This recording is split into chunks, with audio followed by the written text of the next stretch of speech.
Good evening, ladies and gentlemen. My name is Joshua Sharar, and I am studying music production in the Bachelor of Science programs here at Full Sail University. I am truly honored to get the opportunity to have a special guest tonight to discuss the relevance of art in the music industry profession today. Let's start by introducing our guest, whom I consider a role model in the music industry for myself. Mr. James Alger, lead singer, guitarist, and producer for the internationally known reggae band One Drop, based out of San Diego, California. James, why don't you go ahead and say hi to the world? Hello, Josh. Thank you for having me, and I appreciate the interest in the subject that you share. And it's a pleasure. Thank you. And no, thanks, thank you. And once again, we definitely thank you for your time this evening, and we're gonna go ahead and get right into it. The first question that I have for you is, what do you see as the role of the visual arts in society today, particularly in our profession? You give me an outline of some of these questions, and I can go in so many different ways to answer them. And this is just my opinion. But visual aid is a big part of I think creating emotions, and it's a responsibility. I feel I know I can speak on how it's probably being abused as far as creating false images and unrealistic expectations for some people, particularly maybe women and their body types and things like that. And I'm not sure if that's where the question is related, but as far as music, I think that also has a factor as well. Creating a certain standard that's probably not realistic. So as far as my approach is, I don't buy into any of that. I kind of go with typography and natural settings as far as landscape. I don't know, colors and instruments and more raw elements as far as things that are cropped or photoshopped and edited. Okay, that's actually a very good response. One thing that I know I've brought up to you before, and this actually leads right into the next question, is new communications and media technologies make imagery almost instantly available. Do you believe that this is having a positive or negative influence on our industry? And an example of that is like myself, who, of course, when I first met you, I was just a humbled fan, getting the opportunity to share the stage with one of my favorite bands, which was you guys. So I myself follow you on Facebook, Instagram, and Twitter. And one thing that I love seeing is the places that you travel while touring, the clips you post of your music, stuff in that nature. Now, do you feel that these platforms play a huge role? Absolutely. I think media is it is it plays a vital role, but it like I said before, it has a response. People have a responsibility how they use these tools. Yes, it allows people to communicate and share, maybe for families and situations where people are apart, whether it be a child in college, a lover, a husband or wife that's serving in the military, someone relocated, across the country or across the world. These tools allow people to kind of participate in each other's lives. That's the benefit, I think. But I think some of the negatives are, people too concerned on who's following them and who's liking their pictures and am I living a cool enough life to impress my so-called peers. And then you go to a restaurant, you see two people sitting at a table, and they're both on their phone and not really enjoying the moment. So that's some of the negative things about it, in my opinion. Okay, very well put, actually. Now let me ask you something. Here I admitted, like stuff like I follow you. Is there anything let's say, a trend or popular images that you see frequently repeated throughout our industry? Um, well, I don't know. Historically, yeah, cars and women have been popular among music, but I don't know. I kind of follow things or subscribe to things that I want to influence me so much that I don't have cable. I don't watch news. I don't tune into the news. Not that I want to remain ignorant, but it just the news only portrays, well, 99% of it is negative experiences and situations. So I like to search for positive, affirming, uh, media clips, and it can be quotes, which is trending. I see, at least the things that I look for, quotes, affirmations by, whether it be former human activists, Martin Luther King, Gandhi, or spiritual leaders, Deepak Chopra, Buddha, or religious figures. Those are the things that I see trending. But I'm sure you ask somebody else who has different priorities, and they'll tell you about some of the other things that are trending that might not, be leading people in a more positive direction.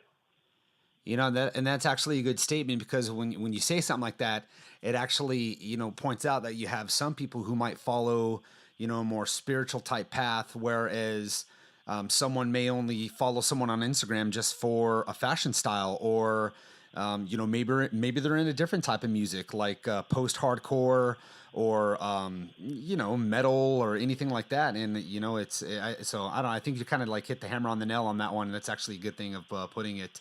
um, Now, next question, actually, for maybe yourself. What is one of your favorite visual artists, and or like, what is your favorite style of visual art? And you might have actually answered part of this earlier when you did mention that you really like to just kind of capture things, that inspire you, as well as like the nature type side of it. Yeah, well, I can answer that in a few different ways. And I mentioned before, typography is something that has interested me outside of music. In my degree in actually gerontology and communication at San Diego State. Most recently, I went back to school and was taking graphic design classes, and one of the curriculums that I focused on was typography, and that fascinated me. Just how much fun you can play with typeface, whether it be serif, sans serif, freehand, and obviously what you do with words.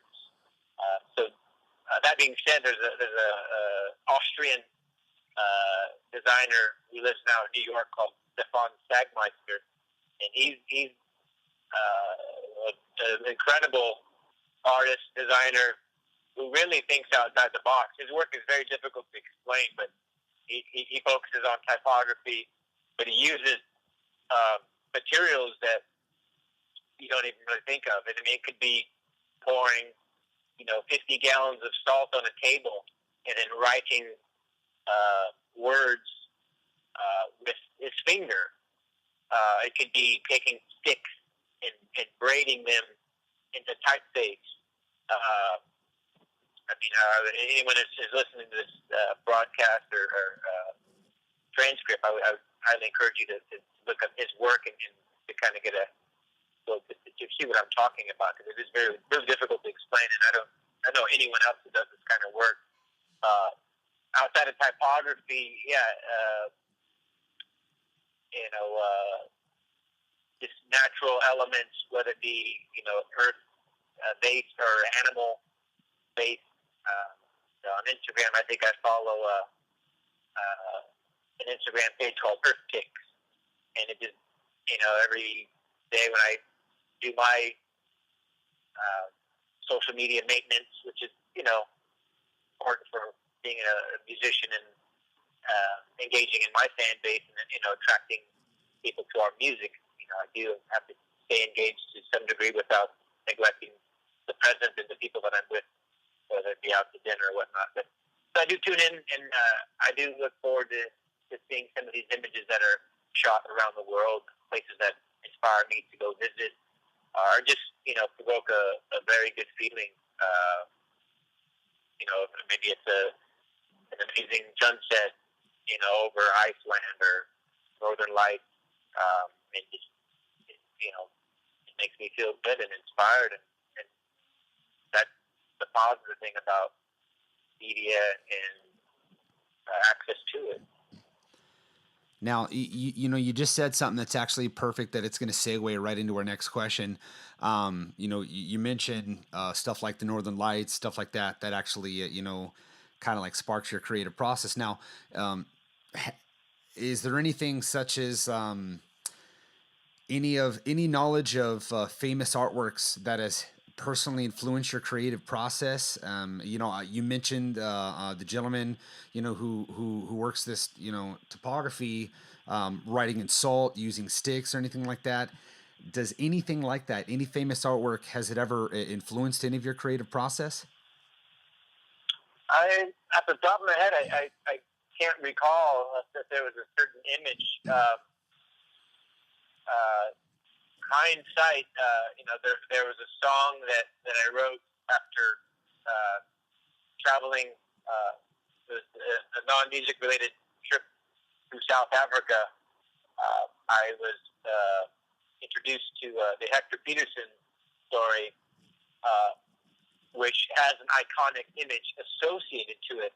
I can't honestly say the image interests me.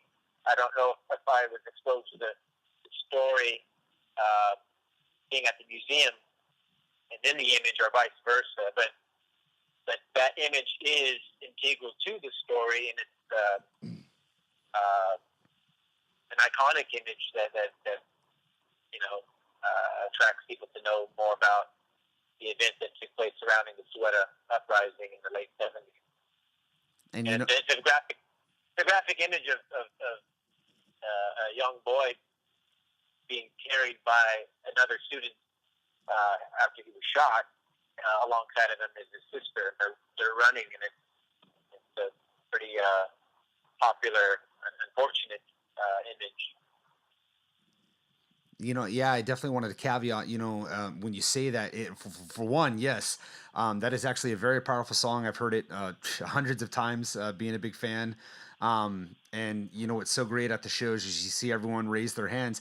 People have actually looked into this. They hear the song, they wonder, who is this guy? And when you talk about like going to the museum and seeing that kind of stuff, well, that's actually a perfect answer, because it's just like if you see, a picture of the Last Supper. These things are talking about the high Renaissance times, and it's telling a story, and that alone draws people in to want to learn more, write about things, and it really does. Artists really do inspire off of each other. So, I do have one final question for you tonight. And, this is kind of my gift to the students and, the faculty, staff, everyone over there at Full Sail University. Is there any one advice that you can give to the many individuals out there trying to succeed in this industry? I guess if I can give any advice, it would be, to try to write and create something that really inspires you. Something that means a lot to you, whether it be just something you're passionate about, or something you feel is underexposed. Whether it be, I don't know, love, or something about history, or about a culture that's being mistreated, or your diet. If you have a strong feeling about eating a certain way, or drugs, or violence, or hopefully anti-violence. I think that's a great start. These are obviously sensitive subjects, which will create attention one way or another, and hopefully, you have a positive stance on any of these subjects, and maybe you'll prevent something bad from happening. Alrighty, James, that definitely does about wrap things up. And I got to say, your answers tonight were very much appreciated. I really do thank you for dedicating your time out of your busy schedule to sit down and chat with us. And on behalf of Full Sail University and the students and staff, we thank you and wish you the best of luck on your continued journey in the music industry. I'm going to go ahead and ask you to stay on the line while I go ahead and wrap up this podcast recording for the most part, and give you the opportunity to say goodbye to all your fans out there. Thank you. It was a pleasure to be with you tonight, and we appreciate the support, and we wish you luck as well on your education and career afterwards.